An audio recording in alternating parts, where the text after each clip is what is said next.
Superb. Sir, Sachin is the best. Sachin is God, Varun. Sachin is God. For some at least. Mister Pathak, Sir, I'm 100% sure India जीतेगी. वैभव Sharma. Hi. और आप हैं miss Nalini Shankar, यहाँ की owner. बहुत नाम सुना था आपका और आज आपसे मिलना भी हो गया। We are so lucky जो आज आप यहाँ पे आए। Thank you. नलिनी जी कल एक जेम स्टोर की ओपनिंग करने जा रही हैं और उसी खुशी में इस कैफे में हमने एक छोटी सी पार्टी ऑर्गेनाइज की। I see. और हम सब की आपसे रिक्वेस्ट है कि अगर आप इस पार्टी में आएंगे तो हम सबको बहुत खुशी होगी। देखिए मैं वादा तो नहीं करता. I'll try. Oh no, Sachin out. Oh, अब 3 बॉल में 16 रन कैसे बनेगा यार? अब तो 100% हम हार जाएंगे. सर, मैच गया हाथ से. No, not yet. Indian team का एस्ट्रोलॉजिकल नंबर है 8 और 8 नंबर शनि का नंबर है और आज 8 में है। और ये जो बैट्समैन बैटिंग के लिए आ रहा है ये भी 8th प्लेसिंग का बैट्समैन है। जस्ट वेट, अभी फैसला किए देते हैं इंडियन क्रिकेट टीम की तकदीर का।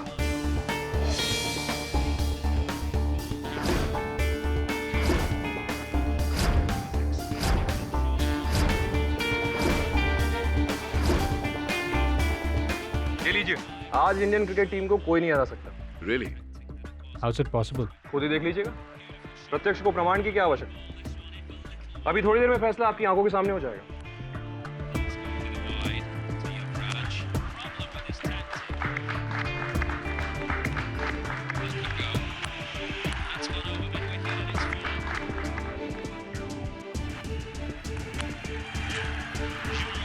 Superb. क्या बात है. सही कहा था आपने. आपने कैसे ये क्या कैलकुलेशन किया? I'm sorry, मैंने आपको बताया नहीं, I am an astrologer। ज्योतिषी हूँ. Oh, I see. आपको मेरे हुनर पे कोई शक तो नहीं है ना? इसके बाद तो कोई शक नहीं रहा. मिस्टर पाठक, मैं आपको एक पर्सनल रीज़न के लिए भी इस पार्टी में इनवाइट करना चाहता था। एक्चुअली कल की पार्टी में मेरी वाइफ भी आने वाली है और मुझे मेरी वाइफ से कुछ सिवियर प्रॉब्लम है जो कि मैं आपके साथ डिस्कस करना चाहता हूँ। देखिए वैभव जी, मैं क्रिमिनल लॉयर हूँ. इस प्रकार के घरेलू केसेस नहीं लेता. You must go and see. No, I completely understand mister Pathak, लेकिन फिर भी मैं चाहता हूँ कि आप एक बार आकर मेरी वाइफ से मिल लें और तो फिर आप खुद समझ जाएंगे कि मैं आपको क्यों इनवाइट करना चाहता हूँ। Please, it's just a request. We'll see. I will be glad to have you there sir. Thank you. तुमने मेरे साथ चीटिंग की। तुम जानते थे कि बिना कुंडली देखे मैं किसी को अपना पार्टनर नहीं बनाती, इसीलिए तुमने रत्नाकर की झूठी कुंडली बनाकर उसे मेरे जेम स्टोर का पार्टनर बना दिया। तुम्हारी हिम्मत कैसे हुई मेरे साथ चीटिंग करने की? देखिए, जो कुछ किया आपके भले के लिए किया और मुझे ये भी पता है आपको मेरे खिलाफ जो शख्स भड़का रहा है उसे अच्छी तरह से जानता हूं। क्यों बर्बाद करने पे तुली हो मुझे? आगे चाहते क्या हो तुम? क्या कह रहे हैं आप? मैं आपकी पत्नी हूँ, मैं भला आपकी जिंदगी क्यों बर्बाद करूंगी? और क्या हुआ है आपको?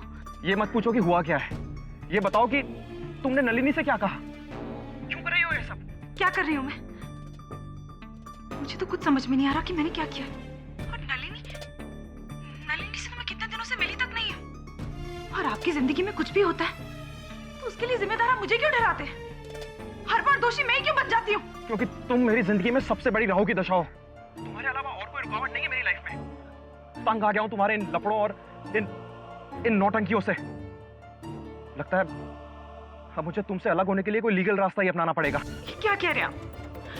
ये कैसी बातें कर रहे हैं आप?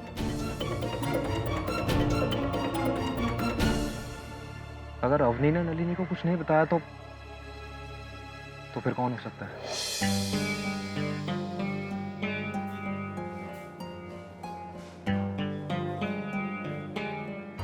I know, Ratnakar ji, what you must be going through.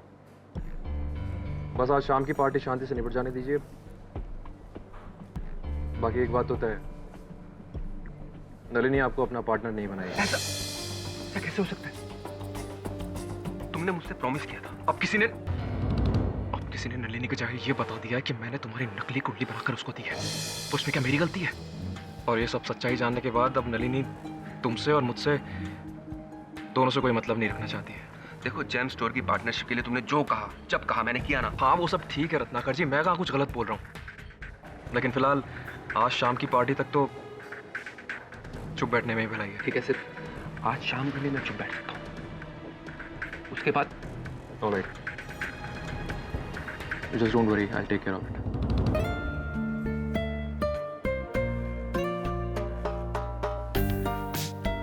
Welcome mister Pathak, आइए आइए। हमें पूरा विश्वास था कि आप इस पार्टी में जरूर आएंगे और हमारे इस विश्वास को बनाए रखने का बहुत बहुत शुक्रिया।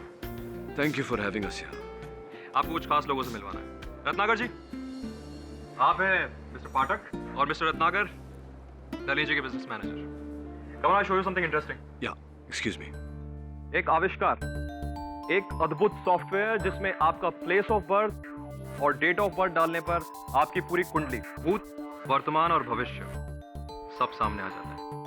साथ ही आपकी कुंडली के चार्ट के स्कैन होने पर यह कंप्यूटर आपकी पर्सनल डिटेल्स भी बता सकता है। ये रघु है, मेरे असिस्टेंट और इस स्टोर के टेक्निकल मैनेजर भी, और नलिनी जी से तो आप मिल ही चुके हैं।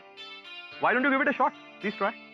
Varun, please fill in your personal details. I mean your place of birth, date of birth, name. एक बार आपने अपनी पर्सनल इंफॉर्मेशन इस सॉफ्टवेयर में फिल कर दी तो ये कंप्यूटर हमेशा उसे याद रखेगा और आपको समय समय पर यह बताता रहेगा कि आपको कब कौन सा जेम पहनना है। साथ ही हमारे जेम स्टोर के जितने भी मेंबर्स हैं उनकी इसी तरह से समय समय पर हम एस्ट्रोलॉजिकल हेल्प करते रहेंगे। और हमारे कैलकुलेशन के हिसाब से इस वक्त आपको एमरल्ड यानी पन्ना पहनना चाहिए। Excuse me mister Pathak, this is my wife Avni Sharma. And Avni, mister Pathak इस शहर के सबसे फेमस लॉयर।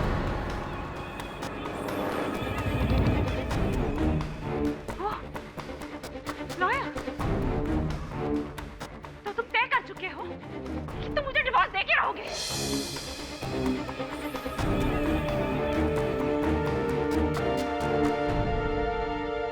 ऐसी कोई बात नहीं है, मेरी बात मुझे तो लगा था तुम मुझे डराने के लिए धमकियां दे रहे हो, पर नहीं, तुम ऑलरेडी डिसाइड कर चुके हो कि तुम मुझसे छुटकारा पाना चाहते हो। अपनी ऐसा कुछ नहीं है, मेरी बात समझने की कोशिश करो, तुम गलत समझ रही हो। मुझे देखो, तुम लॉयर से मिल रहे हो, तुम मुझे छोड़ना चाहते हो। नहीं, मेरी बात सुनो, तमाशा मत करो, लोग देख रहे हैं। क्या सुनो? क्या सुनो? You are a cheater, cheater हो तुम। के बाद तुम्हारी शक्ल नहीं देखना चाहती मैं, नफरत करती हूँ तुमसे। अपनी शांत हो जाओ, लोग देख रहे हैं। शांत हो जाओ? क्यों शांत हो जाओ? असली शांति तो मुझे तब मिलेगी जब मैं तुम्हारी लाश देखूंगी, लाश देखूंगी तुम्हारी।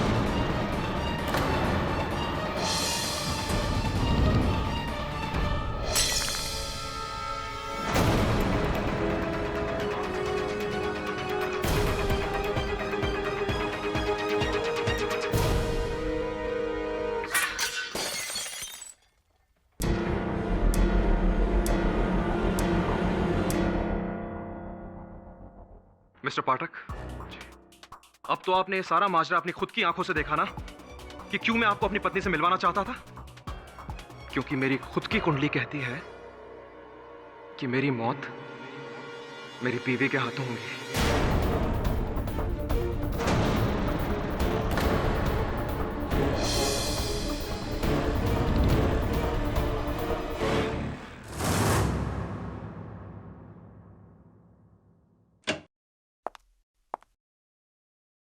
आइए आइए अवनी जी, बैठिए। क्या बात है, बहुत परेशान लग रही है। I am so sorry mister Pathak, मैंने आपके साथ कल बहुत बदतमीजी की। मैं बहुत शर्मिंदा हूँ। पता नहीं मुझे क्या हो गया है। मुझे लगता है मैं पागल हो गई हूँ। अगर मैं पागल नहीं होती तो आपके साथ इतनी बदतमीजी क्यों करती, इतना मिसबिहेव क्यों करती? क्या कह रही हैं आप? कब किया आपने मेरे साथ बुरा बर्ताव? किसने कहा आपसे? वैभव ने।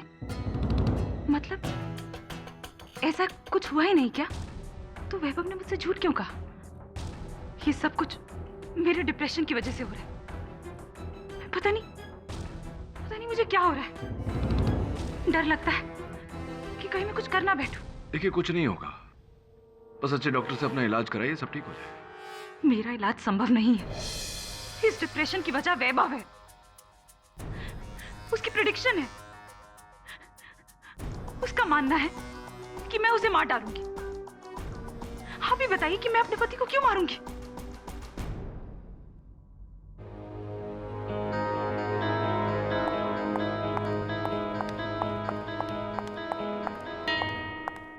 सर ये तो वैभव शर्मा की पत्नी थी ना?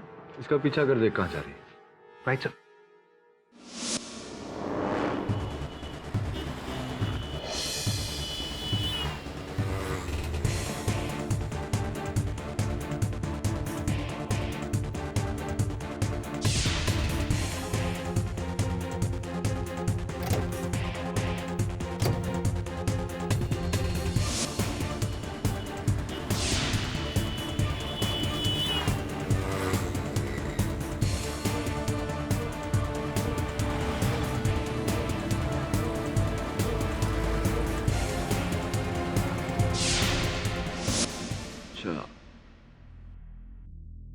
वरुण, तेरी छानबीन से जो जानकारी प्राप्त हुई है उससे एक बात तो स्पष्ट है कि यहाँ दो तरफा आंख मिचौली का खेल खेला जा रहा है। एक तरफ वैभव अवनी को पागल करार देने की कोशिश कर रहा है, तो दूसरी तरफ अवनी भी संदेहजनक काम कर रही है। एक काम कर, वैभव को फोन लगा, मीटिंग करवा। Okay sir.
मैं आपका केस लूं उससे पहले मैं आपसे कुछ जानना चाहूंगा। उस दिन जब आप मेरे ऑफिस आए, उसके बाद अपने घर गई, आपने अपने लेटर बॉक्स में कुछ रखा था। क्या रखा था?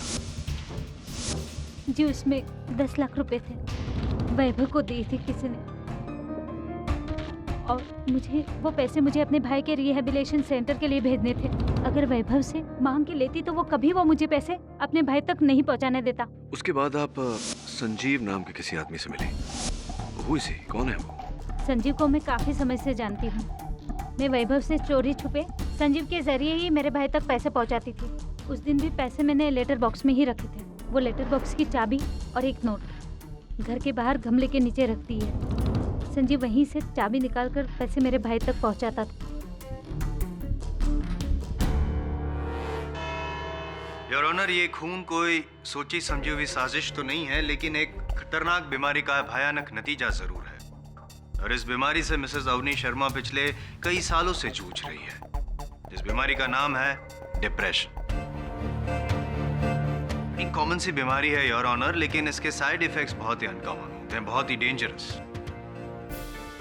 कमाल की बात है, अक्सर ऐसा होता है योर ऑनर कि जो इंसान इस बीमारी से पीड़ित है, डिप्रेशन से, वो खुद अपने आप को मार देता है। लेकिन कभी कभी अपने आप को न मारते हुए वो उस इंसान को मार देता है जिसकी वजह से उसे ये डिप्रेशन की बीमारी हुई है।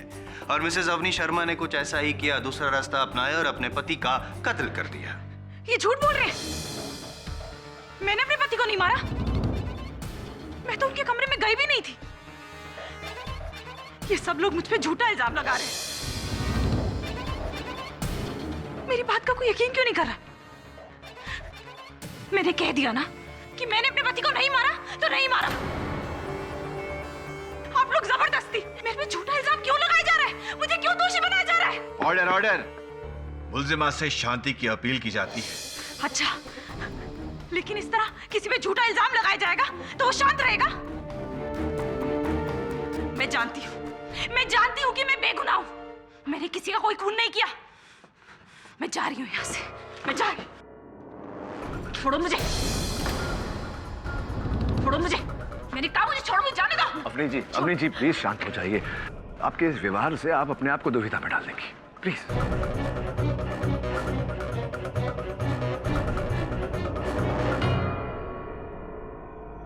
Please please.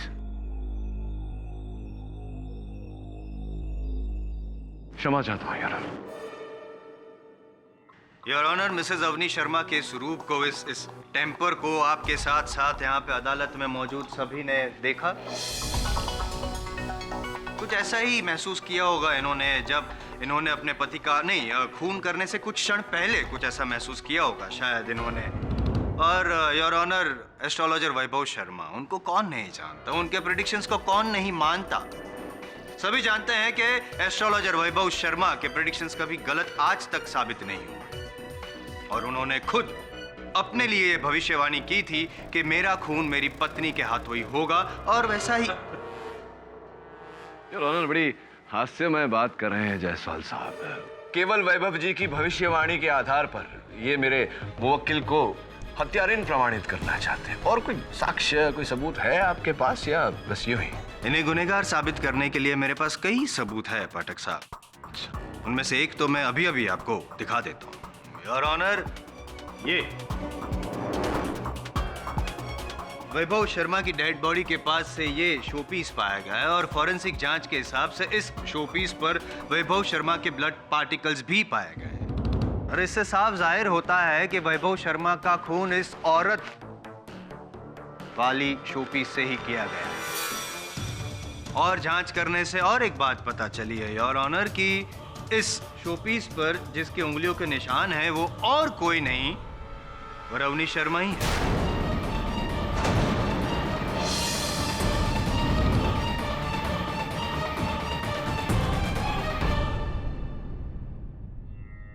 अब भी कोई शक की गुंजाइश है आपको पाठक साहब? योर ऑनर, इससे तो साफ जाहिर हो जाता है कि वैभव शर्मा का खून मिसेस अवनी शर्मा ने डिप्रेशन की हालत में किया, और जब उनसे वो बर्दाश्त नहीं हुआ, जो उन्होंने खून किया तो वो बर्दाश्त नहीं हुआ, तो उनकी मानसिक स्थिति सही नहीं रही और वो वहीं पे बेहोश होकर गिर। और एक बात योर ऑनर, सबसे पहले मिसेस अवनी शर्मा को बेहोशी की हालत में जिस व्यक्ति ने देखा, अब मैं उस व्यक्ति को कटघरे में बुलाने की इजाजत चाहूंगा। और वो व्यक्ति और कोई नहीं, मिस्टर केडी पाठक ही है।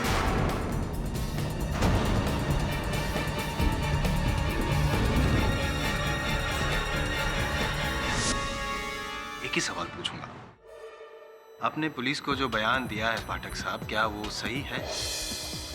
जी, सत्य है। सत्य है तो लगे तो और एक सवाल पूछ ही लूं। पूछिए। अवनी शर्मा को आपने वैभव शर्मा के मृत शरीर के पास बेहोश हालत में पाया, क्या ये भी सच है? जी, ये भी सत्य है।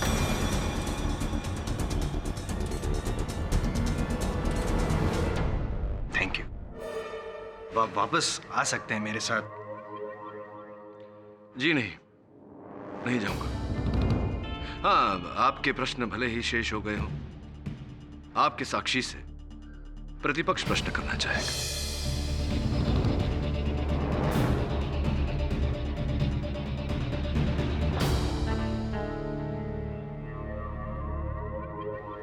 वो डिप्रेशन और आप स्ट्रेस, लगता है आपकी मानसिक स्थिति भी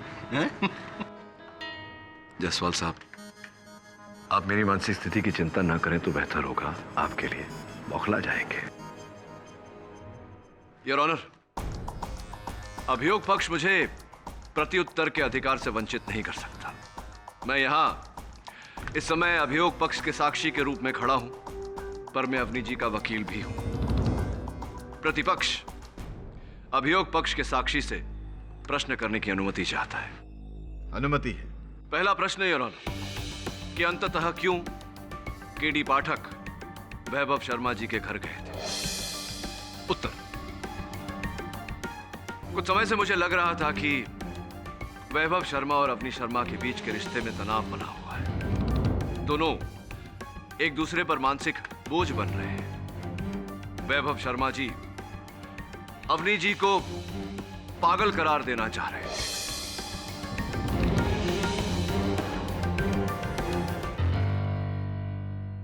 भविष्यवाणी में उन्होंने कहा था कि उनकी मृत्यु उनकी पत्नी के हाथों होगी।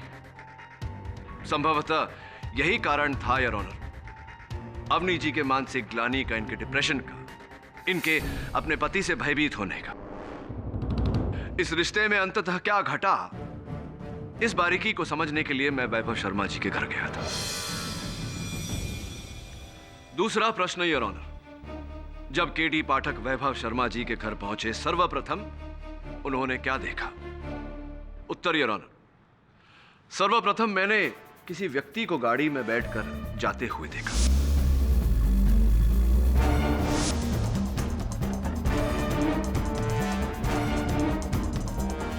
जब मैं वैभव शर्मा जी के घर के मुख्य द्वार पर पहुंचा तो मैंने अंदर लैंडलाइन फोन को बजते हुए सुना। वैभव शर्मा जी का मृत शरीर देखा। पुलिस को सूचित करने के लिए मैंने उस फोन का प्रयोग करना चाहा योर ऑनर।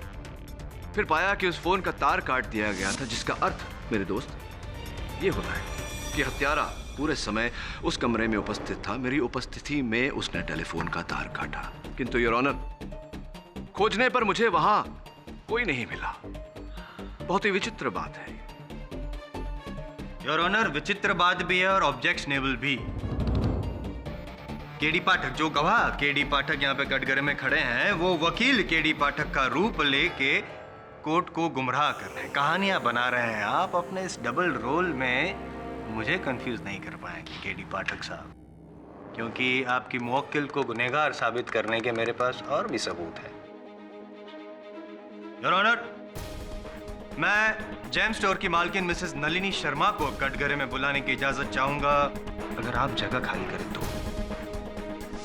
उस दिन जब पार्टी में वैभव ने केडी पाठक को अवनी से मिलवाया और ये कहा कि ये बहुत बड़े लॉयर हैं, तो इसी बात पे अवनी बहुत भड़क गई और उसने बहुत हंगामा किया। असली शांति तो मुझे तब मिलेगी जब मैं तुम्हारी लाश देखूंगी तुम्हारी।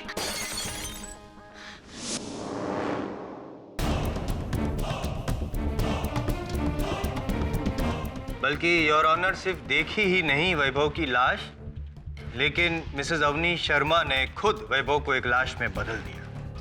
ऑब्जेक्शन योर ऑनर, अभियोग पक्ष अनुचित शब्दों का प्रयोग करके अदालत की सोच बदलने का प्रयास कर रहे हैं। जरा आप सरकेंगे तो मैं आपको कौन रोक सकता है? हाँ नलिनी जी, वैभव जी ये काम करते थे आपके लिए? जी हाँ, लेकिन वो सिर्फ मेरे लिए ही नहीं, वो एक मैगजीन के लिए हॉरोस्कोप का कॉलम भी लिखते थे। राइट। अद्भुत बात तो ये है कि केवल उनकी ज्योतिष सलाह के लिए आप उन्हें प्रति माह 10 लाख रुपए चुकाती थी। इतने से काम के लिए कोई भला इतनी बड़ी रकम क्यों देगा? हाँ, यही तो सोच रहा था मैं, क्यों देगा? इनफैक्ट मुझे तो पार्टी के एक दिन पहले ही पता चला कि वो मुझे धोखा दे रहा था। किस प्रकार का धोखा दे रहे थे वो आपको? मैं अपना सारा काम हॉरोस्कोप देखकर ही करती हूँ और इसीलिए मैंने वैभव को अपने साथ रखा था। लेकिन वैभव ने रत्नाकर की नकली कुंडली बनाकर मुझे उसके साथ काम करने के लिए मजबूर कर दिया।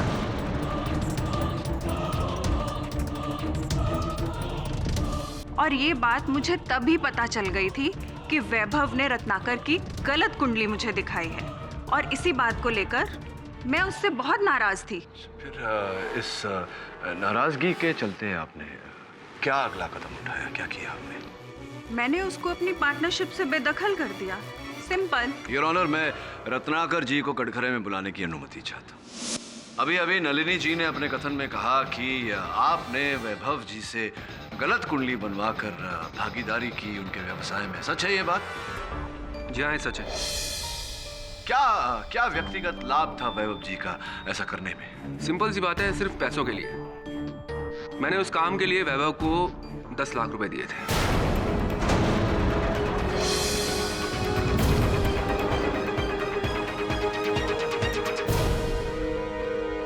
आपने झूठी कुंडली बनवाकर झूठ बोलकर किसी के व्यवसाय में भागीदारी की और इसका आपके मन में कोई मलाल नहीं। मलाल किस बात का इसमें?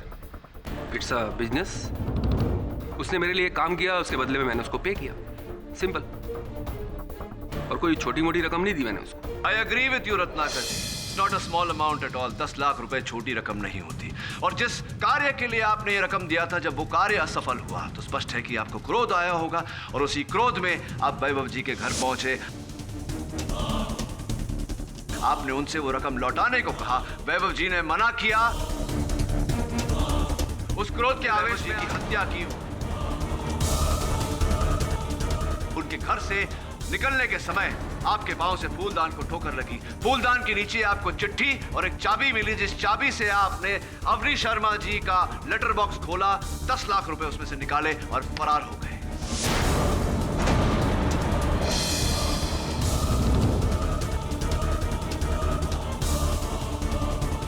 ये सरासर झूठ है। ये झूठ नहीं, यही सच है। अरे पाठक साहब, चिल्ला चिल्ला कर एक ही बात बार बार कहने से असत्य सत्य में बदल नहीं जाता। ऐसा ही कुछ आपने मुझे कभी कहा था। ये जो आपका तरीका है ना, गोल गोल घुमा के गुमराह करना गवाह को और सच उगलवा देना, ये स्टाइल पुराना हो गया। आपकी इस बात को साबित करने के लिए आपको सबूतों की भी आवश्यकता होगी, और आप जैसे काबिल वकील को ये समझाना जरूरी नहीं समझता मैं। अब आप बताइए कि क्या आपके पास कोई सबूत है? आवाज मैं भी ऊंची कर सकता हूं। है कोई सबूत? आपसे पूछ रहा हूं मैं। नहीं है, कोई सबूत नहीं है योर ऑनर, ये साबित करने के लिए कि रत्नाकर जी उस रात वैभव शर्मा के घर गए थे। लेकिन मेरे पास सबूत है। आपके मौकिल को गुनहगार साबित करने के कई सबूत है मेरे पास। और आप एक मिनट, जिस चाबी, जिस लेटर बॉक्स, जिस नोट की बात कर रहे हैं ना, वो चाबी रत्नाकर जी ले ही नहीं सकते हैं, क्योंकि उस चाबी का सिर्फ अवनी जी को और संजीव को पता था। That's it. Your honour, Sanjeev जी।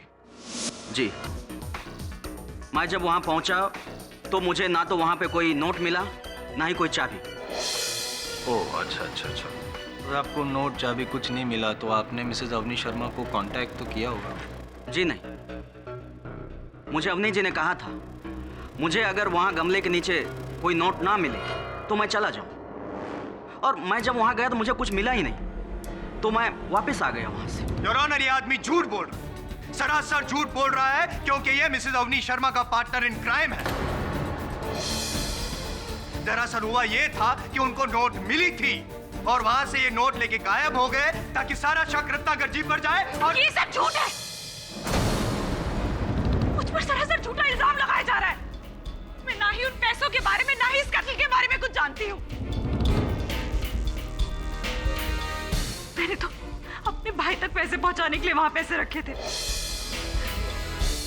और लेटर बॉक्स की चाबी, और साथ में चिप बाहर गमले के नीचे। पर मुझे नहीं पता, मैं नहीं जानती कि वहां से पैसे कहां गायब हो गए।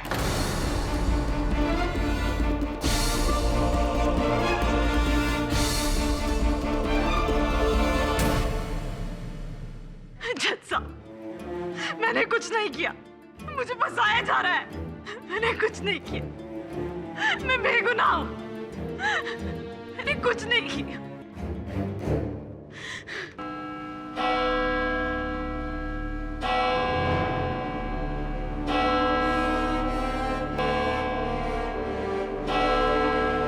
यह अदालत अगली तारीख तक के लिए मुलतवी की जाती है।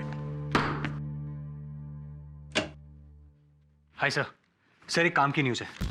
पुलिस को वैभव की टेबल से कुछ कुंडलियां मिली जिन्हें वो उस रात स्टडी करा था। ये रही उसकी जेरॉक्स कॉपीज।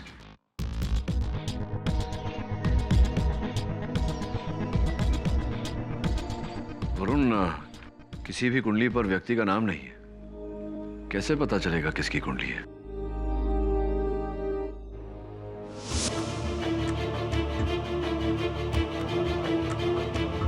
उस पार्टी के दिन वैभव कह रहा था कि पार्टी में उपस्थित हर अतिथि की कुंडली उसके कंप्यूटर सॉफ्टवेयर में दर्ज है।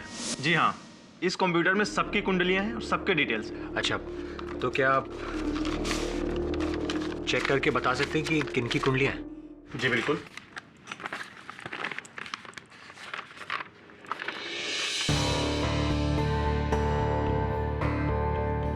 ये कुंडली मिस्टर केडी पाठक की है। ओके। ये नलिनी मैडम की कुंडली है। ये कुंडली रत्नाकर की है। ये कुंडली किसकी है ये कुछ पता नहीं लग पा रहा है। दरअसल इसके डिटेल्स हमारे डेटा से मैच नहीं हो रहे हैं, अनआइडेंटिफाइड है। क्या आप कुछ भी नहीं बता सकते इसके बारे में? कुछ भी? हाँ बता सकते हैं, मतलब जैसे कि जिसकी भी ये कुंडली है उसका नाम शायद वी से शुरू होना चाहिए। वी?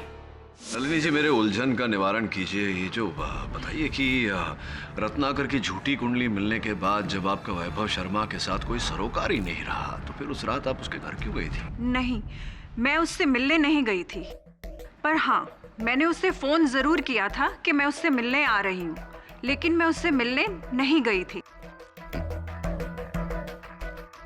मैं तो इसी बात से बहुत खुश थी कि वो रात भर बैठकर मेरी कुंडली देखता रहेगा, लेकिन मैं उससे मिलने नहीं जाऊंगी। पेचीदगी है आपकी बातों में। ये क्या तात्पर्य है आपके कहने का इस बात का कि आप मिलने नहीं जाएंगी उन्हें, वो रात भर बैठ के आपकी कुंडली पढ़ता रहेगा? क्या ये उसकी आदत थी। जो भी उससे मिलने आने वाला होता था उससे पहले वो उसकी कुंडली देखता था।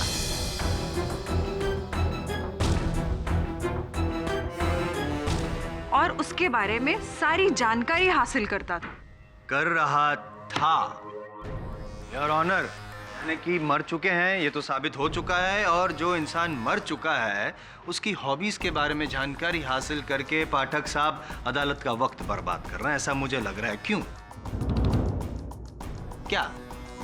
क्या हासिल होगा ये जानकारी हासिल करके पाठक साहब? आखिर नलिनी जी का वैभव की मृत्यु के साथ क्या रिश्ता हो सकता है? योर ऑनर, नलिनी जी का वैभव जी की मृत्यु के साथ रिश्ता हो न हो, उस चौथे व्यक्ति का इस हत्या के साथ रिश्ता अवश्य है।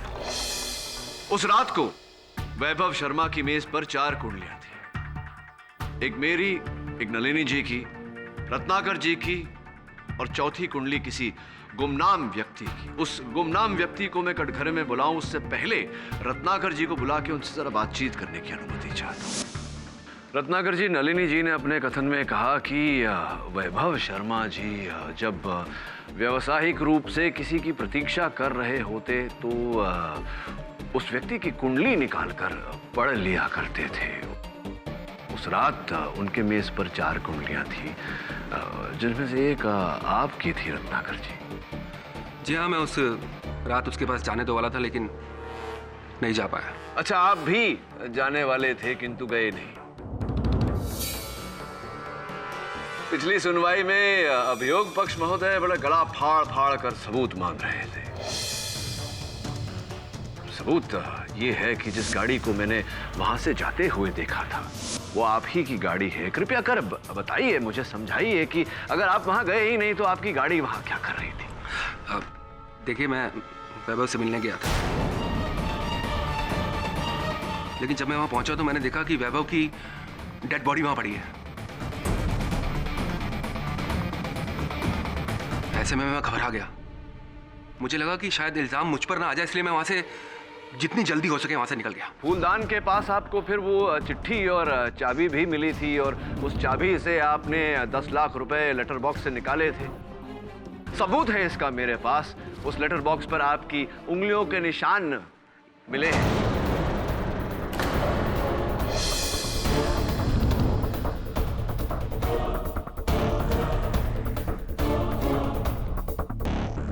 जी हाँ, मैंने वो पैसे लेटर बॉक्स से निकाले थे।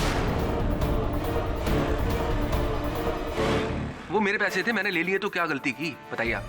क्या 10 लाख रुपयों के लिए किसी की हत्या करना गलत नहीं लगता आपको? नहीं नहीं, मैंने वैभव को नहीं मारा। देखिए, मैं आपकी सारी बातें मानने को तैयार हूं।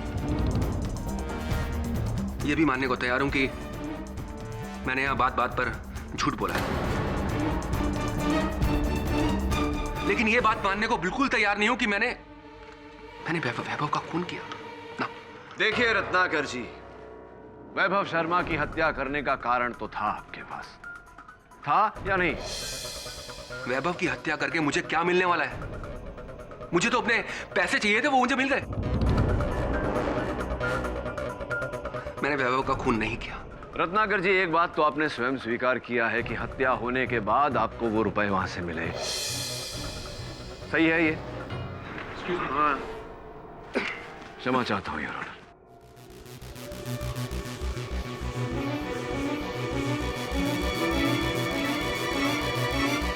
योर ऑनर, इस केस में ये बात कई बार कही जा चुकी है। वैभव शर्मा जी की विशेष आदत, जिस व्यक्ति से उनका व्यावसायिक संपर्क होने वाला होता था, उस व्यक्ति की कुंडली निकालकर वो मेज पर रखकर पढ़ते थे।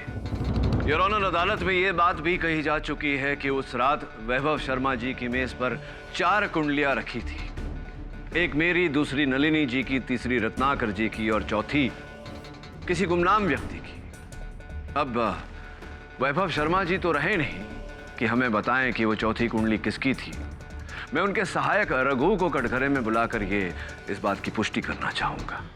रघु जी, वो जब मेरे सहायक वरुण आपके स्टोर के कंप्यूटर पर ये 4 कुंडलियां मैच करवा रहे थे, तो 3 कुंडलियों की तो जानकारी मिल गई थी, मेरी, नलिनी जी की और रत्नाकर जी की। चौथी जो है उसकी जानकारी नहीं मिल पाई थी। दरअसल 3 कुंडलियों का रिकॉर्ड हमारे पास था, चौथे का नहीं था। चौथे का रिकॉर्ड आपके पास नहीं था, किंतु उसी कुंडली को नलिनी जी के कंप्यूटर पर जब हमने मैच करवाया तो उसके बारे में कुछ जानकारी प्राप्त हुई है हमें। जन्म दिनांक 9/12/1973, जन्म स्थान लखनऊ, जन्म का समय 2:35। क्या कहा था आपने मेरे सहायक वरुण से कि जिस व्यक्ति की ये कुंडली है उसका नाम व से शुरू होना चाहिए? जी। तो ये सब जानकारी पाकर अब क्या विचार उठ रहा है आपके मन में? किसकी हो सकती है ये कुंडली? कौन हो सकता है वो व्यक्ति जिसका नाम व से शुरू होता है? बड़ी दिलचस्प बात है कि ये सारी जानकारी आपकी है। आप 9/12/1973 को पैदा हुए थे लखनऊ में 2:35 पर। मिस्टर विजय रघु प्रसाद।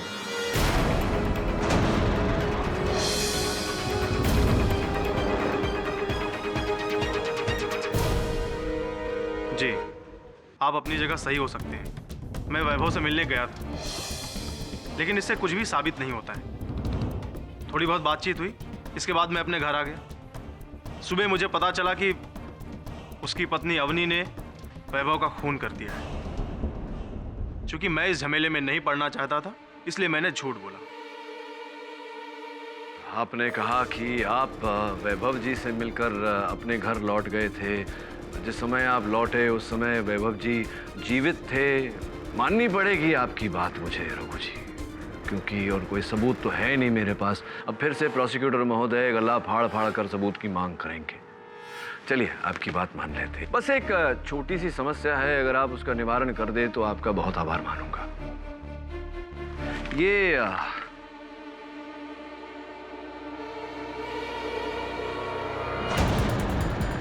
कमीज जिस पर यहाँ देख रहे हैं आप, किसी के लहू का अवशेष है, और इसकी फोरेंसिक्स ने जांच की तो पता लगा कि ये वैभव शर्मा जी का लहू है। ये कमीज जो है, ये मेरे सहायक वरुण ने आपके घर से प्राप्त की। आपकी कमीज है, आपका लॉन्ड्री वाला भी यही कहता है।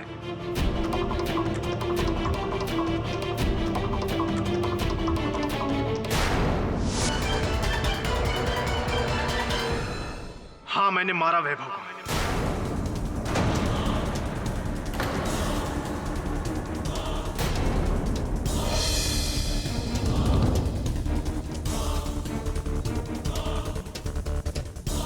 सब कुछ मैंने किया, सॉफ्टवेयर मैंने बनाया, और वैभव का असिस्टेंट होने की वजह से सारा क्रेडिट ले जाता था वैभव।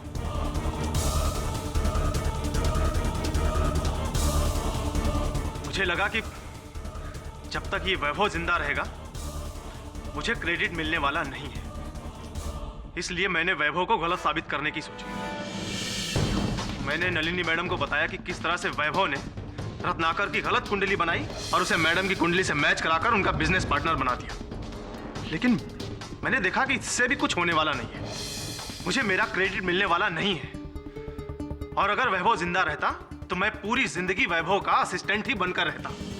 इसलिए मैंने वैभव को मारने के लिए सोचा। मैं वैभव के घर गया, लेकिन वैभव को पहले ही पता चल चुका था कि मैंने नलिनी मैडम को यह बात बताई है। वो मुझे धमकी देने लगा, नौकरी से बाहर निकालने की धमकी देने लगा। इसलिए मुझे गुस्सा आया और मैंने गुस्से में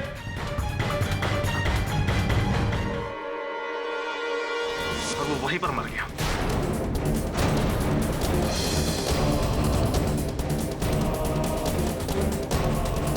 वैभव ने अपनी मौत का जिम्मेदार अपनी पत्नी को प्रेडिक्ट किया था और उसकी पत्नी की बीमारी के बारे में मैं जानता था। वो उस समय दवा खाकर दूसरे कमरे में सो रही।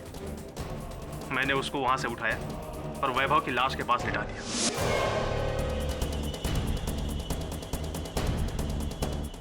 और उसकी उंगलियों के निशान मैंने ही इस मूर्ति पर लगाए। और फिर मैं वहां से भाग जाना चाहता था, लेकिन तब तक रत्नाकर वहां गया।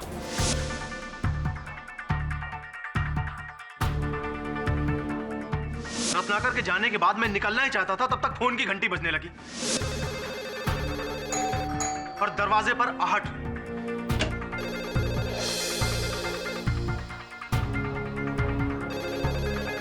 मैंने फोन का तार काट दिया। इसके बाद मैंने देखा कि केडी पाठक अंदर आए और फिर मौका पाते ही मैं भाग निकला। सॉफ्टवेयर से निकलकर बहुत हार्डवेयर में जाना पड़ेगा आपको। कारागार में रखो जी। तो डिफेंस रेस्ट चलो। तमाम गवाहों और सबूतों को मद्देनजर रखते हुए यह अदालत अवनी शर्मा को बाइज्जत बरी करती है और वैभव शर्मा के कत्ल के जुर्म में रघु प्रसाद पर मुकदमा चलाने का हुक्म देती है। The case is closed.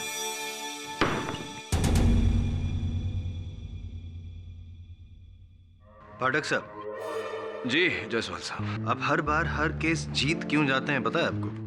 नहीं बताइए। क्योंकि आपका जो बृहस्पति है ना, वो बहुत स्ट्रांग है।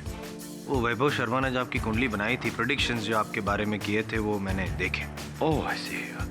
अब वैभव जी ने आपकी कुंडली तो नहीं पढ़ी, लेकिन मुझे ऐसा लगता है जायसवाल साहब के इस समय आपके शनि और मंगल दोनों आप पर भारी चल रहे हैं।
आप कौन हैं?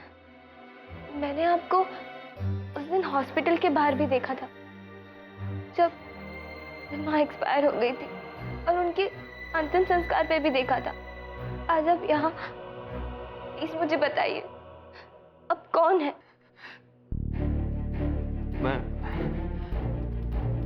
मैं तुम्हारा पापा हूँ।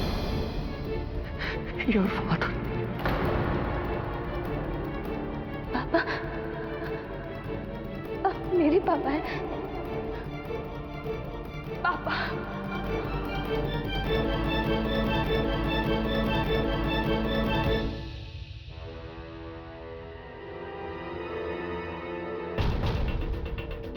ये आदमी बलदेव नहीं हो सकता है। जरूर कोई फ्रॉड है जो पूजा का पिता बन के आया है, ताकि उसकी सारी जायदाद पे अपना कब्जा जमा सके। पर ये फ्रॉड है या वाकई में पूजा का पिता है, इस बात का पता कैसे चलेगा? और बलदेव को कोई जानता है तो वो बड़े भाई साहब जोगिंदर जी, उन्हीं से पता करना पड़ेगा। पापा, मुझे आज तक नहीं समझ में आया, आखिर आप हमें छोड़कर क्यों चले गए थे? बेटा, हालात ही कुछ ऐसे हो गए थे कि मेरे पास इसके अलावा और कोई चारा नहीं था।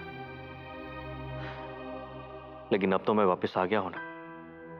लेकिन अगर आप माँ के होते हुए आते तो उन्हें बहुत अच्छा लगता। वो आखिरी सांस तक सिर्फ आपको ही याद करती रही। लेकिन नानी आपसे बहुत नफरत करती थी। लेकिन माँ आपको हमेशा डिफेंड किया करती थी। वो कहती थी कि हर सिक्के के दो पहलू होते हैं और हमें दोनों पहलुओं को देखना चाहिए। बड़े मामा जी आए। मामा जी आए हैं।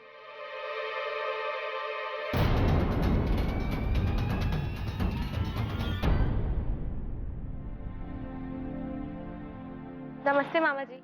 अरे पूजा मेरी बच्ची है, जीती रहो जीती रहो। अरे बिना जोगिंदर जी। कौन हो तुम? जी मैं बलदेव। कौन बलदेव? जी मैं बलदेव मेहता। नहीं नहीं, तुम बलदेव मेहता नहीं हो सकते। 18 साल के बाद आपसे मिल रहा हूं ना, तो शायद इसलिए आप मुझे पहचान नहीं रहे। पापा, मामा जी देख नहीं सकते।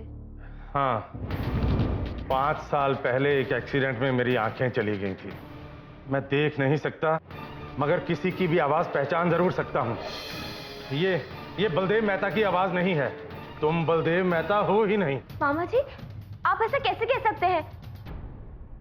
मेरा दिल कहता है यही मेरे पापा है। अरे बेटी, ये कोई बहरूपिया है, फ्रॉड है जो तुम्हें धोखा देके। चुप रहिए, यही मेरे पापा है। अगर तुम इसकी बातों में आ ही गई हो तो मैं कुछ नहीं कर सकता, लेकिन इस फ्रॉड के धोखे में मैं तुम्हें नहीं आने दूंगा। चलो निकलो यहाँ से। आई से गेट आउट। कहीं नहीं जाएंगे मेरे पापा। जाएंगे तो आप। मुझे पता है आप मेरी प्रॉपर्टी पर सांप बन के बैठे हुए हैं। मैं एक बार अपने पापा को खो चुकी हूँ, दोबारा नहीं खोना चाहती। अगर आपने मुझे मेरे पापा से अलग करने की कोशिश भी करी ना, तो याद रखिए मैं कुछ भी कर सकती हूँ।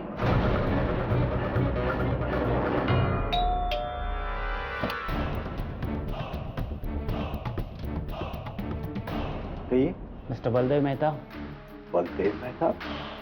कौन बलदेव मेहता? मेरा नाम तो राजीव कुमार है। और 5 साल पहले आपका नाम सुनील यादव था, राइट?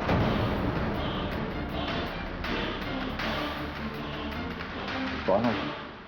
मैं कौन हूँ ये जानने से ज़्यादा ज़रूरी आपके लिए ये है कि आप कौन हैं। अगर आप अभी ये कहना चाहते हैं कि आप बलदेव मेहता नहीं हैं, तो फिर क्या आप इन्हें भी नहीं जानते?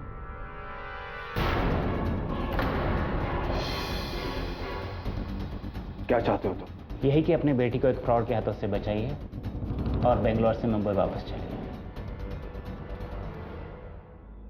असली पिता कौन, बलदेव 1 या बलदेव 2?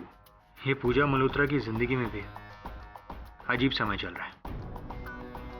सर, 18 साल बाद उसके पिता लौटते हैं, वो भी एक नहीं 2। हाँ, किंतु उसके मामा जोगिंदर मल्होत्रा का कहना है कि वो बलदेव जो बेंगलोर में रहता था वही उसका असली पिता है। और पूजा का मानना है कि जो बलदेव उसके साथ रहते हैं वही उसके असली पिता है। हाँ, विचित्र बुद्धि है। अरे राघव, राघव,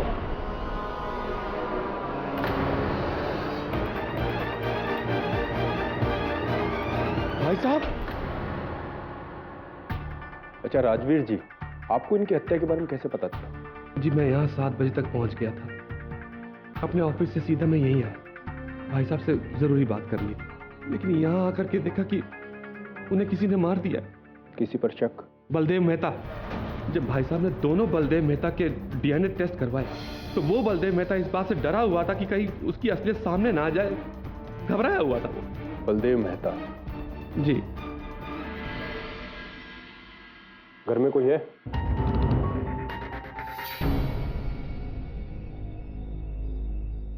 यस। मिस्टर बलदेव मेहता कहाँ है? जी वो तो दोपहर से ही घर पे नहीं है। क्यों, क्या बात है?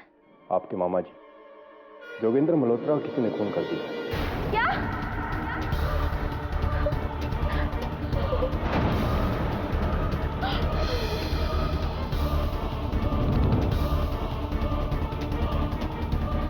आप आज शाम 6 से 7 के बीच कहाँ थी? जी मैं किसी काम से बाहर गई। बलदेव मेहता जैसे ही वापस आए प्लीज हमें इन्फॉर्म कीजिए। जी थैंक यू।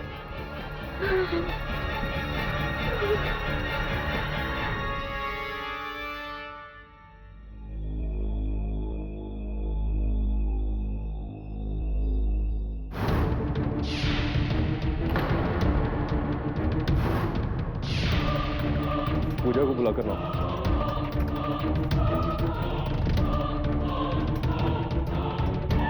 ये गाड़ी आपकी है? जी हाँ। चाबी दो, तलाशी लो।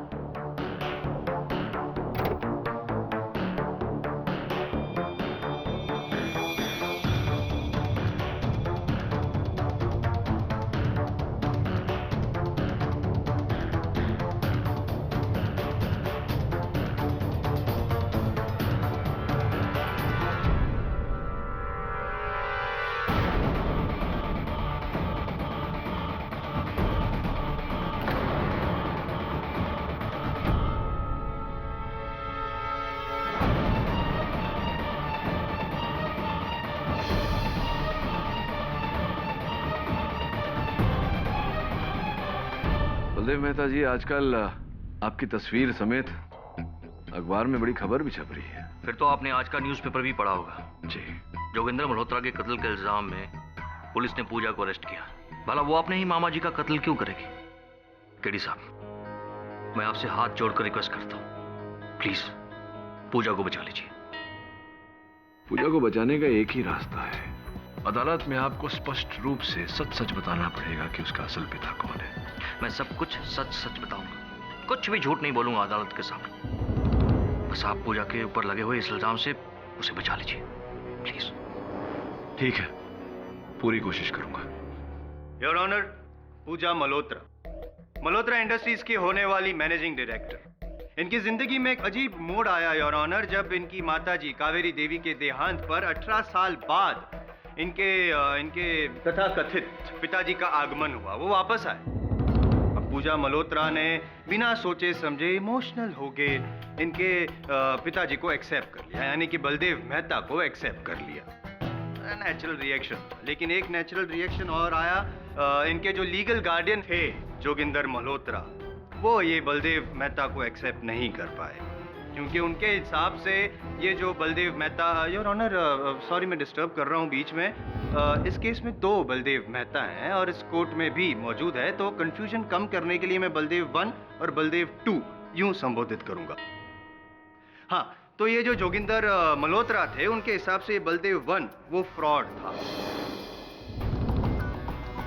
इसलिए असली बलदेव मेहता की खोज शुरू हुई और 8 मई के अखबारों के अनुसार असली बलदेव मेहता यानी कि बलदेव 2 को बेंगलोर से खोजा गया। इस बात से पूजा मल्होत्रा खफा हो गई और 8 मई की शाम को ही वो जोगिंदर मल्होत्रा के घर पे पहुंची और वहां पे बहस हुई, और बहस सिर्फ जुबानी नहीं, एक लेवल ऊपर तक गई, गर्मा गर्मी हुई। और उसी वक्त पूजा मल्होत्रा ने, ऑनर, ये तलवार जो दीवार पे टंगी हुई थी, उससे पूजा मल्होत्रा ने जोगिंदर मल्होत्रा पे किया वार। वो था सोमवार और जोगिंदर मल्होत्रा मंगलवार नहीं देख पाए, उनकी मौत हो गई। ये गलत है, ये सरासर झूठ है।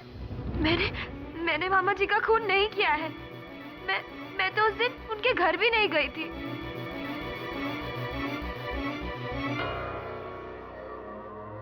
आप झूठ बोल रही हैं, ये आपको पता है? मुझे पता है।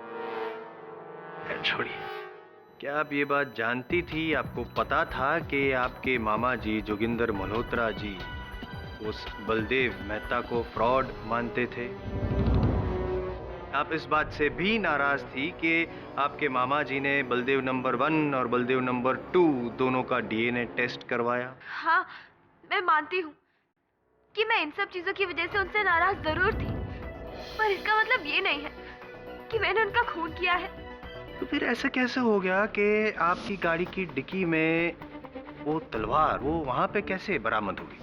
मुझे इसके बारे में कुछ भी नहीं मालूम है। योर ऑनर, सच क्या है झूठ क्या है ये साबित करने के लिए मैं इंस्पेक्टर दवे को कटघरे में बुलाने की इजाजत चाहूँ। योर ऑनर, 8 मई की शाम मल्होत्रा ने फोन करके हमें जोगिंदर मल्होत्रा के मर्डर की खबर दी। मैं अपनी टीम के साथ जोगिंदर मल्होत्रा के बैंड्रा वाले बंगले पर पहुंचा। पोस्टमार्टम की रिपोर्ट के अनुसार हत्या का समय 6:15 से 6:45 के बीच का है, जिसके बाद राजवीर के शक के आधार पर हम बलदेव मेहता से पूछताछ करने पहुंचे, जो पूजा के साथ रहते थे। वो तो वहां नहीं मिले, लेकिन पूजा की कार की डिक्की से हमें ये तलवार बरामद हुई। इंस्पेक्टर दवे, कृपया कर अदालत को बताइए कि इस तलवार पर, इस हत्या शस्त्र पर क्या किसी की उंगलियों के निशान मिले हैं, विशेषकर पूजा के?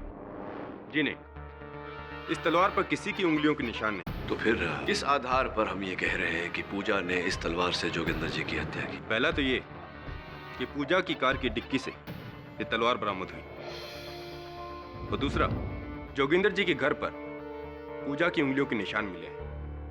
पाठक साहब जी, पूजा मल्होत्रा का ये बयान कि वो जोगिंदर मल्होत्रा के घर पे गई नहीं थी, वो तो सरासर झूठ निकला। अब 8 तारीख को वो शाम को जोगिंदर मल्होत्रा के घर पे गई थी और पूरी प्लानिंग के साथ गई थी। ये साबित करने के लिए योर ऑनर मैं बुलाना चाहूंगा अपना अगला गवाह, जोगिंदर मल्होत्रा का डोमेस्टिक हेल्प राघव जी। लगभग 6 बजे पूजा मैडम आई और आते ही इन्होंने मुझे अपने घर भेज दिया, यह कहते हुए कि वो मामा जी के लिए हापुस आम लेकर आने वाली थी, और वो भूल गई। उन्होंने बोला कि तुम जाओ और वो आम लेकर आ जाओ, तो मैं वहां से चला गया। फिर क्या हुआ? रात को 10 बजे मैं वापस आया तो पता चला कि किसी ने साहब का। ये झूठ बोल रहा है, मैंने ऐसा कुछ भी नहीं किया है। मैं तो मामा जी के घर गए भी नहीं थी। अरे जायसवाल साहब, ये आम खाते हैं आप? आमतौर पर तो खाता हूँ, टिफिन लाया हूँ, आज भी खाएंगे आप? नहीं नहीं, मैं आम रस निकालना चाहता हूँ, आपकी अनुमति हो तो जरा निचोड़ूं। हाँ तो राघव जी, आपके कथन के अनुसार राघव जी, आपने कहा कि पूजा जी वहां आई और आते ही उन्होंने आपको अपने घर जाने कहा, वहां से आम लाने कहा। जहां तक मेरी जानकारी है, पूजा जी का घर जोगिंदर जी के घर से आधे घंटे की दूरी पर है, और आपको पूरे 4 घंटे लग गए जाकर आने में। इतना समय क्यों लगा? जी, वो मैं पूजा मैडम के घर पहुंचा तो वहां कोई नहीं था। मैंने सोचा नौकरानी आसपास कहीं गई होगी, परंतु काफी देर तक इंतजार करने के बाद भी नहीं आई, तो मैं वापस आ गया, और सब रास्ते में कुछ काम था, वहां समय लग गया। चलिए मान लेते हैं आपकी ये बात। ये बताइए कि पूजा जी के अतिरिक्त उस शाम वहां और कौन आया था? बलदेव मेहता आए थे। कौन से वाले बलदेव मेहता? यहाँ तो 2 हैं। वो आए थे, करीब 5:30 बजे आए थे और 6 बजे से पहले ही चले गए। मैं 7 तारीख की शाम को बेंगलोर से मुंबई आया, और मुझे वहां पता चल गया था कि कोई बहरूपी मेरी जगह लेकर मेरी मासूम पूजा को धोखा दे रहा है। इसलिए मैं सीधा जोगिंदर जी से मिलने उनके घर चला गया। लगता है आप अपनी बेटी से प्यार नहीं करते, तभी तो इतने वर्षों पश्चात लौटने के बाद अपनी बेटी से मिलने के बजाय आप सीधा वहां जोगिंदर जी के पास चले गए। नहीं वकील साहब, ऐसी कोई बात नहीं है। वही तो थे जो मुझे पहचानते थे, और उन्होंने अपने आदमी की मदद से मुझे बुलवाया। तो फिर क्या हुआ? मुझे नहीं मालूम था कि जोगिंदर जी अपनी आंखें खो चुके हैं, लेकिन इसके बावजूद भी उन्होंने मेरी आवाज से मुझे पहचान लिया। उन्होंने मुझे बताया कि मेरी बेटी इस बहरूपिये को अपना पिता मान चुकी है। उन्होंने मुझे DNA टेस्ट की बात की और मुझसे रिक्वेस्ट की कि मैं अपनी बेटी पूजा को समझाऊं। मैं इससे मिलने भी गया था, लेकिन इसने मुझे एक्सेप्ट करने से मना कर दिया। वहां पर यह बहरूपिया भी था। मैं तो सिर्फ अपनी मासूम बच्ची को बचाना चाहता था, इसलिए मैं दूसरे दिन जोगिंदर जी से मिलने उनके घर गया था। कुछ 5:30 बजे होंगे, और 6 बजे करीब मैं वापस भी आ गया। झूठ बोल रही है। इसी ने जोगिंदर जी का खून किया है ताकि मेरी बेटी को बचा सके। Order order. योर ऑनर, अगर वो बलदेव मेहता जिसे पूजा मल्होत्रा अपना पिता मानती है, वो चिल्ला चिल्ला कर ये साबित करना चाहते हैं कि वही असली बलदेव मेहता है, तो मैं ये कहना चाहूंगा कि इस तरह से वो झूठ को सच में नहीं बदल पाएंगे। वकील साहब, मैं यहाँ पर सिर्फ और सिर्फ अपनी बेटी के लिए आया हूँ। मुझे यहाँ पर किसी को कुछ भी साबित नहीं करना है, और साबित करने की जरूरत उनको होती जिनके मन में कोई चोर होता, या फिर बात कुछ और होती है। बताइए मिस्टर बलदेव नंबर 1, आप तब क्यों आए जब आपको पता था कि आपकी पहचान कराने वाला कोई है ही नहीं, सिर्फ एक जोगिंदर मल्होत्रा ही है जो बेचारे आंखों से लाचार हैं, सॉरी थे। बताइए बताइए, जवाब दीजिए, जवाब दीजिए मिस्टर बलदेव नंबर 1। नहीं, मैं बताता हूँ। आप इसलिए आए क्योंकि आप भली बात जानते थे कि कोई नहीं है, कोई भी नहीं है जो इस बात को साबित कर सके कि आप असली बलदेव मेहता नहीं है। इसी बात का फायदा उठाया आपने, पूजा को भरोसे में लिया आपने। लेकिन जोगिंदर मल्होत्रा को जब इस बात का पता चला, उसने जब असली बलदेव मेहता यानी कि बलदेव मेहता 2 को बुलाया, आप दोनों का डीएनए टेस्ट करवाया, तो आप डर गए कि हकीकत सामने आ जाएगा। आपने पूजा मल्होत्रा का उकसाया और उसी वजह से पूजा मल्होत्रा ने जोगिंदर मल्होत्रा का खून कर दिया। ऐसा कुछ नहीं हुआ था। यही हुआ था। कुछ नहीं हुआ। आवाज नीची। ना तो मैंने पूजा को उकसाया था और ना ही पूजा ने जोगिंदर जी का खून किया है। पूजा बेटी है मेरी, मैं क्यों उकसाऊंगा उसे? बोला मैं अपनी ही बेटी का बुरा क्यों चाहूंगा? बताइए। आपका अच्छा हो सके और अच्छा हो सके। ये आपका कहना है कि पूजा आपकी बेटी है, ये आपका कहना है कि पूजा के प्रति आपको लगाव है, लेकिन हकीकत में पूजा के प्रति नहीं, उसकी करोड़ की मिल्कियत के प्रति आप। Objection your honour. ऐसा लगता है कि माननीय अभियोग पक्ष कुछ विचलित से हो गए हैं इस बलदेव 1 बलदेव 2 के चक्कर में। योर ऑनर, मान सकता हूं कि ये व्यक्ति पूजा के असल पिता न हो, लेकिन ये कतई ही नहीं मान सकता कि इनके उकसाने पर पूजा ने जोगिंदर जी की हत्या की होगी। इसी बात को जरा स्पष्ट करने के लिए मैं बलदेव 1 साहब से कुछ प्रश्न पूछना चाहूंगा। अनुमति है। बलदेव जी, जिस शाम जोगिंदर जी की हत्या हुई, उस शाम से लेकर के अगले दिन दोपहर तक आप लापता रहे, कहाँ थे आप? जी, मैं अपने पुराने फ्लैट पर गया था, जहां पर मैं और पूजा की मां कावेरी साथ रहा करते थे। रात को करीब 10 बजे जब मैं वहां से लौटा तो मैंने घर के बाहर पुलिस को लगे देखा। मैं बहुत डर गया और मैं घर के अंदर नहीं गया। और सुबह मुझे खबर मिली कि पूजा को पुलिस ने अरेस्ट कर लिया है और मैं सीधे आपके ऑफिस में चला आया। मैं सिर्फ अपनी बेटी की बेगुनाही चाहता हूं। मेरी बेटी किसी का खून नहीं कर सकती, किसी का भी नहीं। ना ही मुझे किसी की जायदाद का कोई लालच है और ना ही मुझे किसी के पैसे से कोई लेना देना। Excuse me mister Jaiswal. 8 मई को मिस्टर जोगिंदर मल्होत्रा ने मेरे क्लिनिक में इन 2 व्यक्तियों का डीएनए टेस्ट कराया। मैंने इन दोनों के डीएनए टेस्ट को पूजा के डीएनए टेस्ट से मैच किया और रिपोर्ट आपके पास है। तो इस रिपोर्ट के मुताबिक क्या आप जज साहब को बता सकते हैं कि असली बलदेव मेहता कौन है? यहाँ पे कोर्ट में 2 बैठे हैं, बलदेव नंबर 1 और बलदेव नंबर 2। जी, मेरी रिपोर्ट के मुताबिक इन दोनों में असली बलदेव मेहता वो है।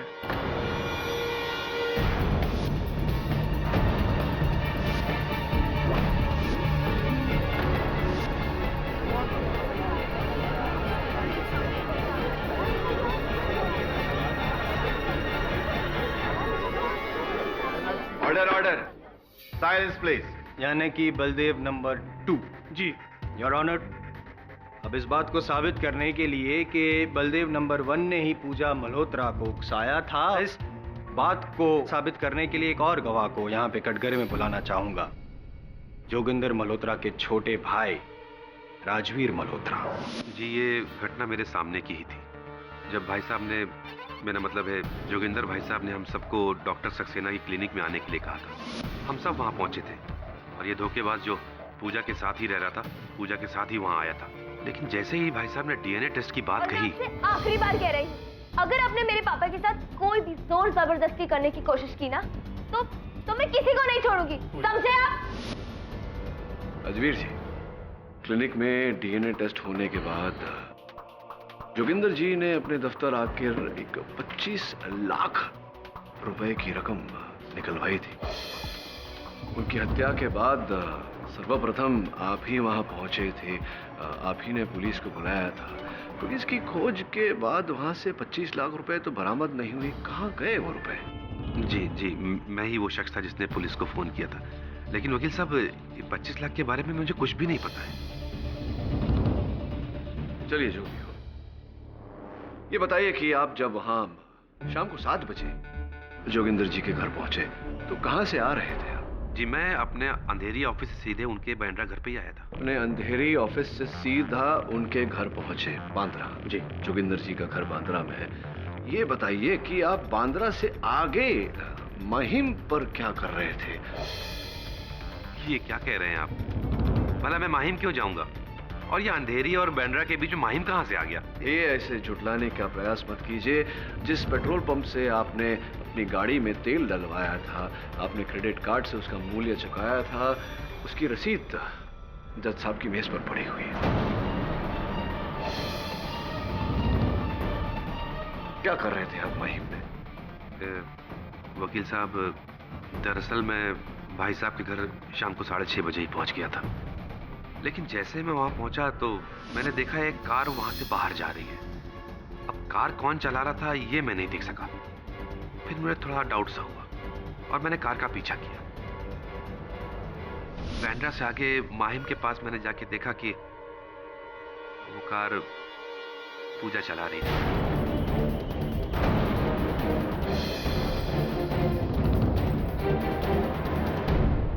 मैं वहीं रुक गया और पेट्रोल डलवा के वापस भाई साहब के घर पे आ गया। लेकिन जब मैं अंदर कमरे में गया तो देखा कि भाई साहब की मौत हो चुकी है। Thank you mister Pathak. My name आप सीनियर नहीं, मतलब जूनियर्स की कितनी मदद करते हैं आप। Thank you so much.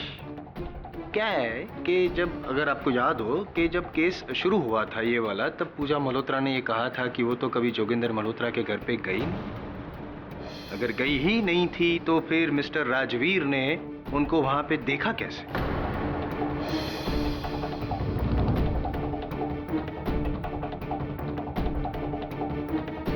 तो बताइए पूजा जी, क्या अब भी आप यही कहेंगी कि उस रोज आप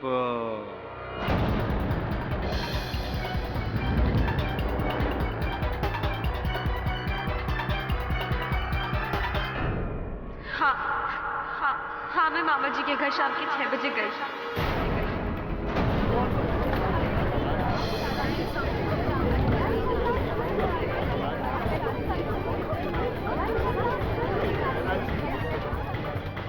ये सारा सर झूठ है सर। मैं जब मामा जी के घर गई थी तब उनका नौकर राघव वहीं था। मैंने उसे कहीं नहीं भेजा। तुमने पहले झूठ क्यों बोला था कि तुम वहां गई ही नहीं थी? I am sorry sir. वो क्या है ना कि जब मेरे घर पे पुलिस आई थी और मेरी कार से उन्हें खून से सनी हुई तलवार मिली थी, मैं बहुत डर गई थी। पूजा, अदालत में यह साबित हो चुका है कि असल बलदेव मेहता वही है जिसकी पहचान जोगिंदर मल्होत्रा ने की थी। तुम्हें क्या लगता है? सर, मेरा दिल कहता है कि जो मेरे साथ रहते हैं वही मेरे पापा हैं। पर इस वक्त कुछ भी कहना या कुछ भी मानना मेरे लिए पॉसिबल नहीं रहा। चित्र गुत्थी है ये, और ये गुत्थी तब तक नहीं सुलझने वाली जब तक ये पता नहीं चल जाता कि दोनों बलदेव मेहता में से तुम्हारे असल पिता कौन है। एक बात बताओ, तुम्हारी माताजी के पास उनकी कोई तस्वीर थी या कोई ऐसी वस्तु जिससे उनकी पहचान हो सके? जी नहीं, मेरी नानी ने मेरे पापा की सारी निशानियां मिटा दी थी। पर हाँ, एक फ्लैट था जहाँ मेरे मम्मी पापा रहा करते थे जब वो साथ थे, मतलब जब उनकी शादी हुई थी। पर अब तो वो फ्लैट बंद रहता है। I see.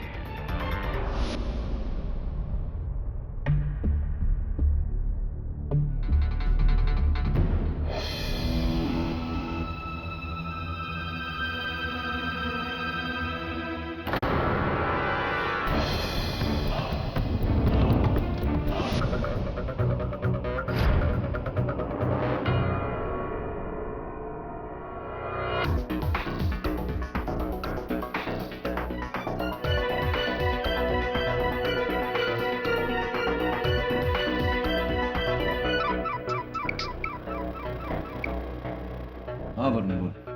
Good, well done. एक और काम कर।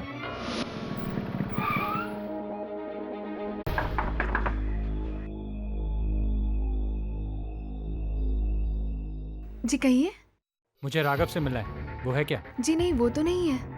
वो तो बलदेव साहब के पास गए हैं। आजकल वो उन्हीं के लिए काम कर रहे हैं ना। Thank you. बलदेव जी क्षमा कीजिएगा, न चाहते हुए भी आपसे एक निजी प्रश्न करना पड़ रहा है। 18 वर्ष पूर्व ऐसा क्या हुआ था जिसके कारण आपको अपने परिवार, अपनी धर्मपत्नी, अपनी 1 साल की छोटी बेटी को छोड़कर जाना पड़ा था?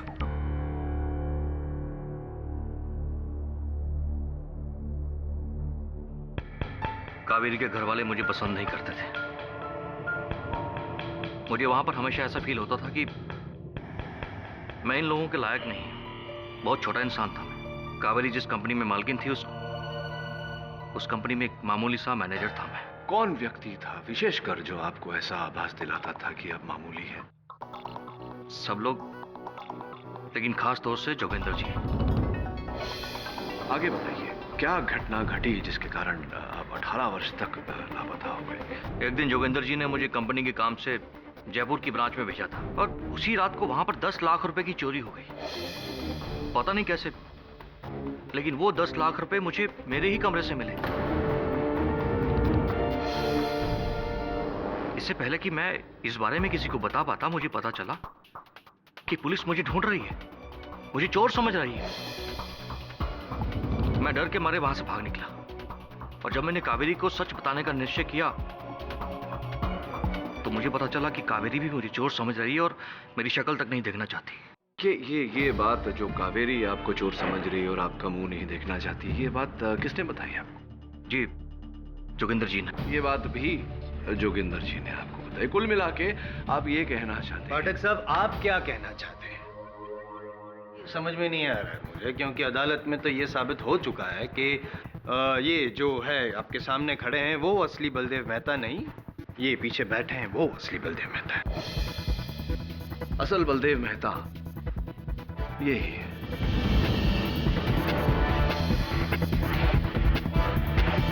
यानी कि योर ऑनर, माननीय बचाव पक्ष महोदय अब डीएनए रिपोर्ट्स को भी झुठला रहे हैं। डीएनए रिपोर्ट पर भी चर्चा होगी मेरे दोस्त। धीरज धरो। बलदेव जी, कृपया अगर अदालत को बताइए कि इस पुस्तक को जानते हैं आप, पहचानते हैं? जी हाँ, अच्छी तरह से। ये किताब मैंने कावेरी को दी थी। इस पर मैंने विद लव के साथ साथ अपना नाम भी लिखा था। Your honour, with love and due respect to mister Pathak, मैं ये कहना चाहूंगा कि वे अदालत का टाइम वेस्ट कर रहे हैं। छोड़िए ना ये सब लव रोमांस वगैरह की बातें, सीधे सीधे जल्दी बता दीजिए ना कि क्या आप साबित क्या करना चाहते हैं? जैसी आपकी आज्ञा जायसवाल साहब। योर ऑनर, मैं केवल इतना साबित करना चाहता हूं कि ये जो व्यक्ति कटघरे में इस समय खड़े हैं, ये ही असल बलदेव मेहता है। ये पुस्तक इन्होंने अपनी पत्नी कावेरी को भेंट के रूप में दी थी और इस पर जो इनकी लिखावट है उसकी जांच और उसकी पुष्टि हैंडराइटिंग एक्सपर्ट्स कर चुके हैं। रिपोर्ट आपके मेज पर है। और जरा घूमिए ना। यह व्यक्ति जिसे आप इतने जोशो खरोश से बलदेव मेहता कह रहे हैं, वास्तविकता में इनका नाम विजय विश्वकर्मा है।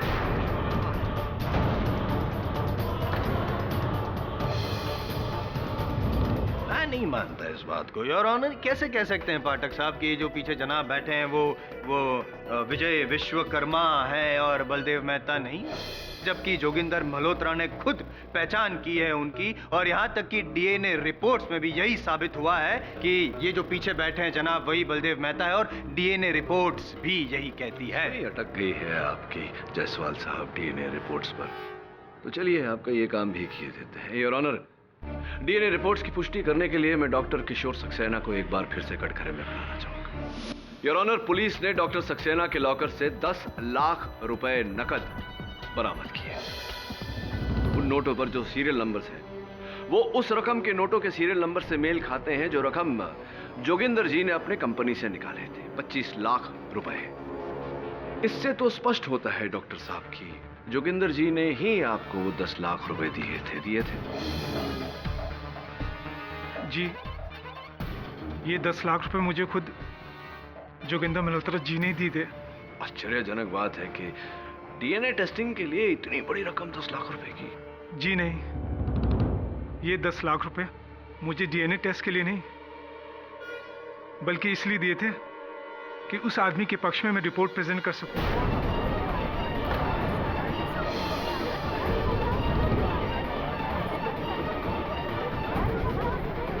वकील साहब, यह आदमी झूठ बोल रहा है। अरे भला जोगिंदर जी किसी को रिश्वत क्यों देंगे? लगता है किसी ने इसे झूठ बोलने के लिए मजबूर किया है।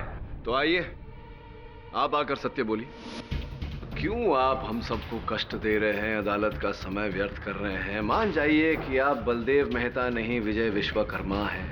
वकील साहब, ये आप क्या कह रहे हैं? मेरी समझ में कुछ नहीं आ रहा। अरे मैं ये क्या विजय विश्वकर्मा नाम के किसी आदमी को नहीं जानता हूँ। मैं समझ गया कि आप यूं नहीं मानेंगे, मुझे साबित करना ही पड़ेगा। जोगिंदर मल्होत्रा जी के घर मुझे एक फोटो एल्बम मिला, उसमें बहुत ही दिलचस्प तस्वीर मुझे मिली। 1993 में आयोजित की गई व्यापारी संघ समारोह, जिसमें आप भी मेहमान के तौर पर उपस्थित थे। ये देखिए बैनर के नीचे, बिल्कुल बैनर के नीचे।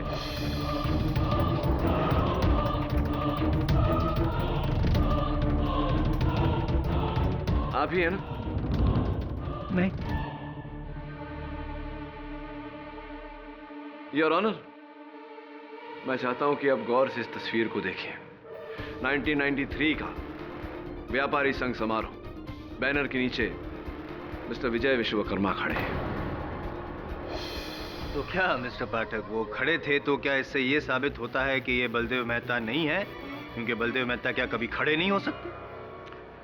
योर ऑनर, मैं जानता था कि मेरे होनहार मित्र ये प्रश्न अवश्य उठाएंगे, इसलिए मैंने 1993 में रखी गई व्यापारी संघ समारोह की छानबीन की इंटरनेट पे, तो नाम समेत इनकी छवि पाई, मिस्टर विजय विश्वकर्मा।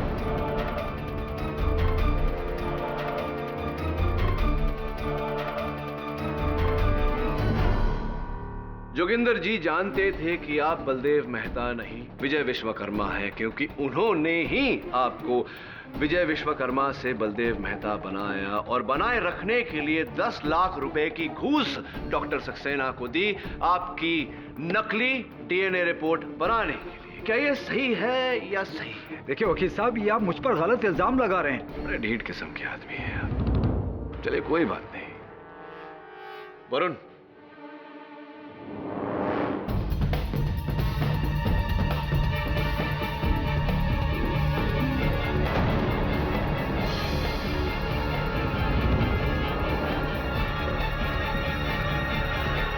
इन महिला को तो जानते होंगे आप, पहचानते होंगे ना? मैं सच कह रहा हूं वकील साहब, मैं इन महिला को नहीं पहचानता। बड़ी दुख की बात है कि उन्होंने आपको पहचानने से इनकार कर दिया। कुछ कहना चाहेंगी आप?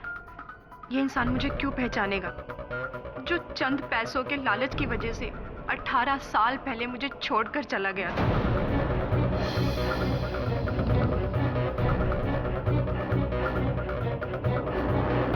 और कभी इन्होंने पलटकर ये तक जानने की कोशिश नहीं की कि मैं कैसी हूं, कहां हूं, किस हाल में हूं, जिंदा भी हूं या मर गई। तो ये देखिए हमारे शादी के कुछ फोटोग्राफ्स। क्या ये इंसान इन्हें भी झुठला देगा?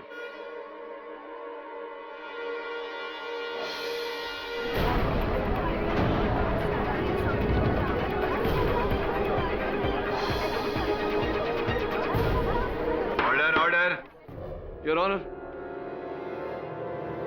विजय विश्वकर्मा और मिसेस सविता विश्वकर्मा के ब्याह की तस्वीर है।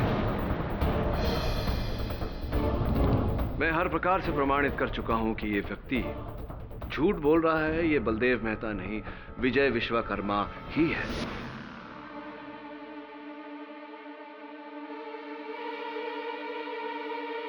हाँ, ये सच है कि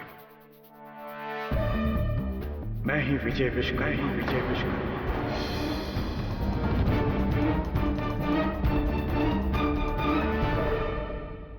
मेरी मुलाकात योगेंद्र जी से 1993 के ऑल इंडिया व्यापार संघ की समारोह में हुई थी। फिर उन्होंने मुझे अपने पास बुला लिया था, लेकिन वहां पर उनकी छोटी बहन, मुसेरी बहन,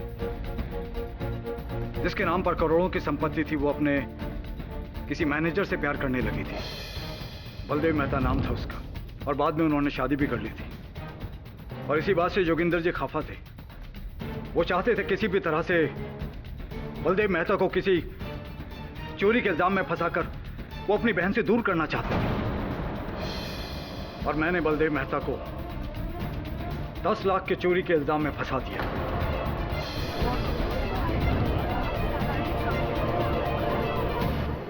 जोगिंदर जी ने बलदेव मेहता से कहा कि उनकी बहन को उसकी चोरी का पता चल गया है और वो भी उन्हें चोर समझती है, और वो सारी जिंदगी उसका मुंह नहीं देखना चाहती। बस इसी बीच बलदेव मेहता वहां से चला गया। ये बताइए, जोगिंदर जी तो स्वयं आपको लेकर आए थे। इस जाल में उन्होंने स्वयं आपको शामिल किया था, और आपको बलदेव मेहता साबित करने के लिए उन्होंने ही प्रयास किया था। यहां तक कि 10 लाख रुपए की रिश्वत देकर आपके समर्थन में उन्होंने वो जाली डीएनए रिपोर्ट भी बनाया। आपने उनकी हत्या क्यों कर दी? वकील साहब, ये आप क्या कह रहे हैं? अरे मैं जोगिंदर जी का खून क्यों करूंगा? और राघव ने तो आपको बता दिया कि मैं तो हाँ, याद है मुझे, याद है मिस्टर विश्वकर्मा। फोरेंसिक्स की रिपोर्ट याद है मुझे, जो कहती है कि हत्या 6:15 और 7 के बीच में हुई, और राघव का कहना कि आप 6 बजे वहां से चले गए थे। सिर्फ ये बताइए कि जोगिंदर जी के स्वर्ग सिधारने के बाद राघव को क्या लालच मिली कि वो आपके साथ काम करने लगा? वकील साहब, ये आप क्या कह रहे हैं? मैं तो राघव को जानता तक नहीं हूं। मैं जिंदगी में पहली बार उससे जोगिंदर जी के घर पर ही मिला था। फिर झूठ विश्वकर्मा जी। सत्य तो ये है कि राघव इस षड्यंत्र में आपका भागीदार था, आपका अभियुक्त था, और 2 लाख रुपयों के लिए उसने आपका इस जुर्म में साथ दिया। ये आप झूठ कह रहे हैं। आप मुझे फंसाने की कोशिश कर रहे हैं। मैं क्या फंसाऊंगा आपको विश्वकर्मा जी, आप तो स्वयं फंस चुके हैं, क्योंकि आपके राघव ने, आपके अभियुक्त ने पुलिस को अपना बयान दिया, जिसमें उसने अपना जुर्म कबूल किया है और आपका नाम भी लिया है। इंस्पेक्टर दवे, आइए।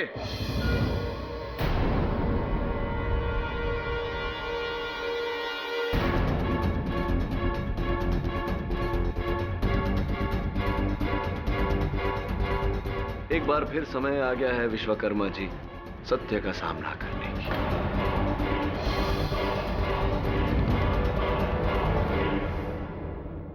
साथ नहीं दे रहा था वो, इस्तेमाल कर रहा था वो मेरा। हाँ, मुझे पैसे दे रहा था, लेकिन कितने? मुझे वो ताने चुका रहा था और खुद लाखों अरबों की दौलत पे ऐश कर रहा था वो। मुझे क्या मिला? क्या मिला मुझे?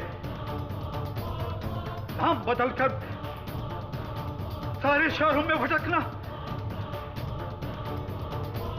अपने परिवार को छोड़ा सिर्फ उसके कहने पर। जब मुझे पता चला कि जोगिंदर अब फिर फंस गया है, उसे मेरी सख्त जरूरत है, अब मैंने सोचा कि मैं उसका इस्तेमाल करूंगा। अब जब उसने सब लोगों के सामने, मीडिया के सामने मुझे पहचान लिया था, जब उसने मुझे असली बलदेव मेहता साबित करने के लिए, मेरी नकली डीएनए रिपोर्ट बनाने के लिए उसने डॉक्टर को रिश्वत दी, तब मुझे लगा कि अब मेरा कोई कुछ नहीं बिगाड़ सकता। अब सब कुछ मेरा है, अब मुझे कहीं भागने की जरूरत नहीं है। अगर कोई मेरी सच्चाई जानता है तो वो है जोगिंदर मल्होत्रा। मैंने सोचा क्यों न इसी को खत्म कर दिया जाए। फिर तो पूजा की सारी दौलत मेरी होगी, मेरी। मैंने पूजा के जाने के बाद राजवीर को उसके पीछे जाते हुए देखा। तब मैं जोगिंदर मल्होत्रा के घर पे गया। जोगिंदर मल्होत्रा अंधे थे, वो आते हुए मुझे नहीं देख पाए, और तब मैंने उन्हीं के घर में लटकी हुई तलवार से उनको मारा।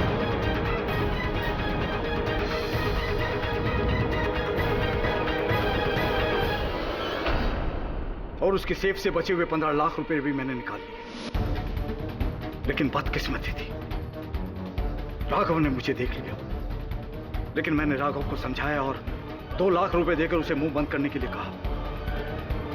उसने मेरी बात मान ली और वहां से चला गया। फिर मैंने तलवार पे लगे हुए अपनी उंगलियों के निशान मिटाए और उस तलवार को लेकर मैं सीधा पूजा के घर चला गया।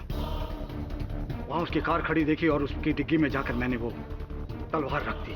Your honour, the defence race.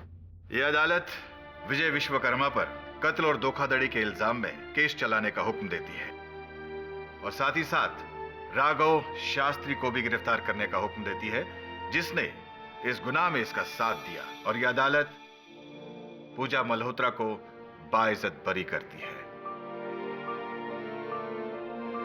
The case is close.